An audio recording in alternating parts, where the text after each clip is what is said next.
Van todos a ver, ahí vamos a ver. En la parcela de Wanda, amarillito, flor de retambo. Amarillito, amarillento, flor de retambo. Estamos aquí en el Museo de la Memoria haciendo el trabajo de la historia de Perú, ¿no? En esta oportunidad vamos a ver los testimonios de algunos afectados al terrorismo y de paso conoceremos un poco más sobre el tema. ¿Cuáles son las posibles causas que causaron el conflicto interno del Perú según la CBRA? Otra de las causas sería el comienzo de la política de Sendero Luminoso con su jefe más antiguo, que era Abimael Guzmán, el cual no permitía que otros partidos influyeran en la comunidad, solo el que quería implantar su ideología de él por medio de la fuerza. Las causas fue la implantación de la ideología de Sendero Luminoso que se originó para luchar contra el Estado, ¿no? Que quería implantar una ideología marxista e igualitaria, ¿no? La cual trajo muchas consecuencias graves, ¿no? Al Perú, con muertes, estallido de bombas en las ciudades y muchos desaparecidos de personas, ¿no? Y la cual está mal, ¿no? No había derechos, nada, y encima trajo miles de muertes, ¿no?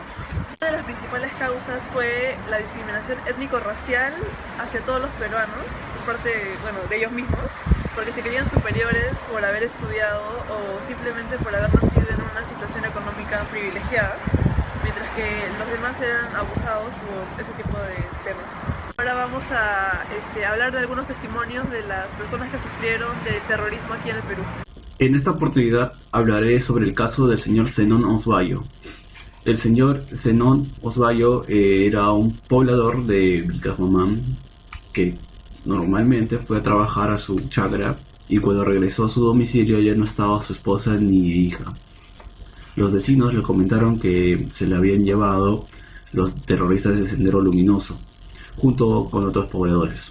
En esa mina hicieron explotar la dinamita que estaba ahí y perdieron la vida, así su hija y su esposa y los demás pobladores que estaban dentro de la mina.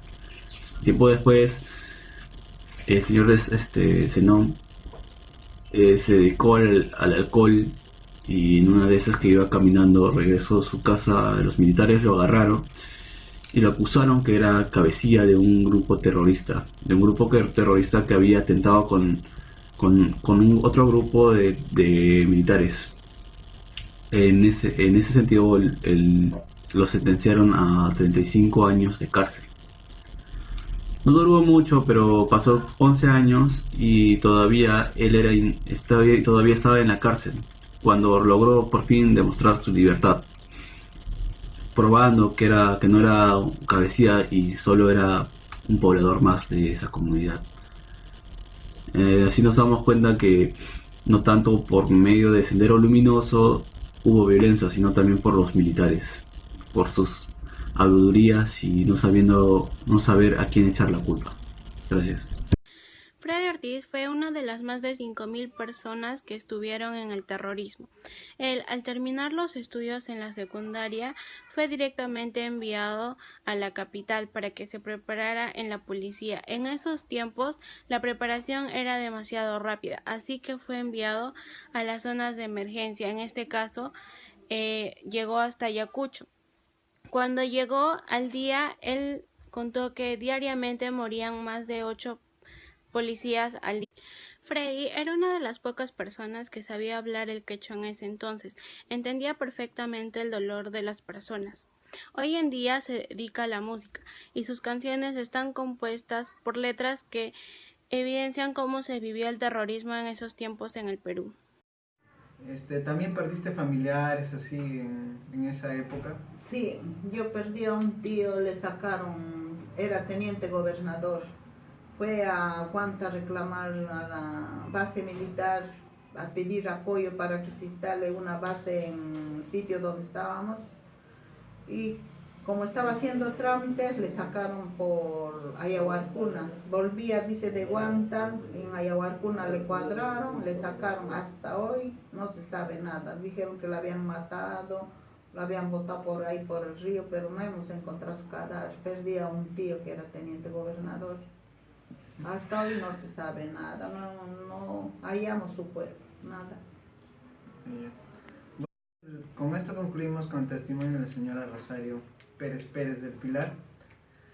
Y bueno, que es mi madre, ¿no? Y sufrió esas consecuencias de esa época. Y bueno, podemos concluir que en esa época de Alan sufrieron, hubo una crisis total y hubo una ideología del Sendero Luminoso y también de MRTA, ¿no? Y que básicamente los del MRTA ayudaban básicamente en la parte de la selva a los llamados narcotraficantes, bueno, ¿no? Que eran como unos guardianes así, digamos, de ellos, ¿no? Y bueno, así concluimos esto, ¿no? ¿Por qué crees que estos acontecimientos sucedieron en el Perú en la década de 1980 para adelante?